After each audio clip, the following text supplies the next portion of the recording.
But in the series of great excerpts from great books, because we can't read out the whole book, we're taking some very short excerpts from great books. And one of the great books which I believe is taken human thought to the pinnacle, big claim, as I say, is the dim hypothesis by Leonard Piekoff. And this is the next video. There are many videos already we have done. Last was Plato. Now today's is Aristotle. This is from chapter 2, I think.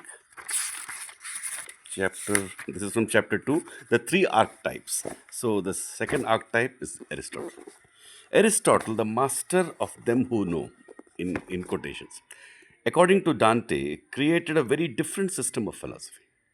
Whereas Plato's metaphysics is supernaturalist, Aristotle's may be called naturalist or secularist. This latter term means the same thing, but from a special perspective. Secularism is naturalism regarded as non religious. Reality Aristotle holds is Reality Aristotle holds is nature and nothing more.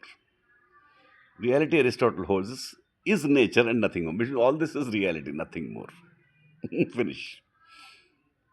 It is the world in which we live. Nature is not an opaque flux of contradictions.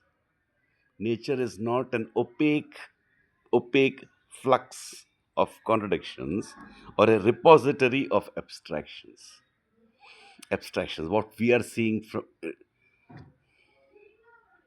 but an intelligible realm of concrete entities, primary substances, each with a specific identity consisting of matter shaped by form. That is all this. There is no matter without form, Aristotle holds, and no form without matter. The two are inseparable. Form is not a transcendent reality, as in Plato, but one of an entity's two worldly elements. It is a structure of an entity's stuff, of its material, as we might say. In epistemology, Aristotle rejects Plato's theory of innate ideas leading to pure concepts, along with any other claim to a priori knowledge, already their knowledge. The mind he holds is at birth a tabula rasa, empty, and man must derive all his knowledge from sensory data. To move beyond such data, a man must use his faculty of abstraction, of separating out mentally from a group of similar concretes, their form, which is the same in all of them. This enables a man to think abstractly while understanding that abstraction cannot exist separately. In modern terms, man forms a vocabulary of concepts, each of which is a universal subsuming all the similar concretes. Equipped with concepts, the mind can rise to the level of reason. There is no recognized term to designate Aristotle's theory of knowledge. If concretes are the constituents of reality, then the reference of concepts, that which give the meaning, are the objects we perceive. So from senses only concepts come. This is obvious to us today because of Aristotle. Which gives, but not fully obvious, because we again also believe in God. That's a 50-50. And that is a whole point, because we don't even know the issues. We think the issue is that there is a God there. No, issue is not that. The issue is that there are higher abstractions which is giving sense of reality. If you understand that, then I think you can get more free maybe. If concretes are the, and also you should understand naive realism. So I believe that you should understand the feel of things, the religious feel and all those things, you must understand. And you must understand naive realism. Then you will not, what should I say, stick to your view too much. You will know that your view is correct, but not stick to it.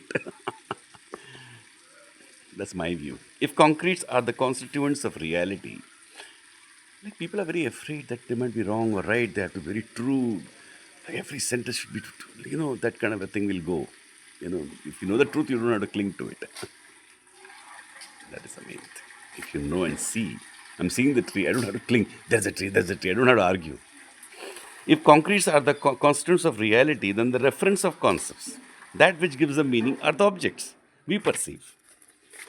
That is, our observations, direct or indirect, of entities in nature. Since we form concepts by grasping the real identities common to these entities, our concepts are objective, not arbitrary or mystical, And since man, unlike animals, is a rational being, he can understand observed facts, but only by conceptualizing his percepts. And from concepts to concepts, you go to get knowledge, laws, principles. That's how the whole West developed. And finally, East talks, the whole world now. This is the knowledge we enjoy today in everything. So, in everything we say, what is happening? So, the mystery has gone, God has gone. Actually, it's gone. Thanks to Plato and Aristotle, God himself has gone, but thanks to Plato, God has remained. And thanks to Kant, anything goes. We're all experts. See the effects. The learning process in Aristotle's view is a series of ever wider inductions, ending with, not starting from, the discovery of basic principles.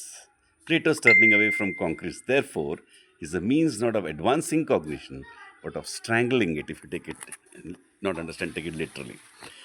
In contrast to Plato, Aristotle regards man's ability to form concepts not as a puzzle requiring a supernatural explanation, but as a natural fact requiring no explanation, at least not by philosophers. We'll stop here. Just a short excerpt. We got the essence of what is Aristotle. We got the essence of what is Plato. In the next video, we'll get the essence of what is Kant. Like that, we'll go short excerpts which give a kind of picture of the world, so that a picture of this book, so that you can read this book in the original. Thank you.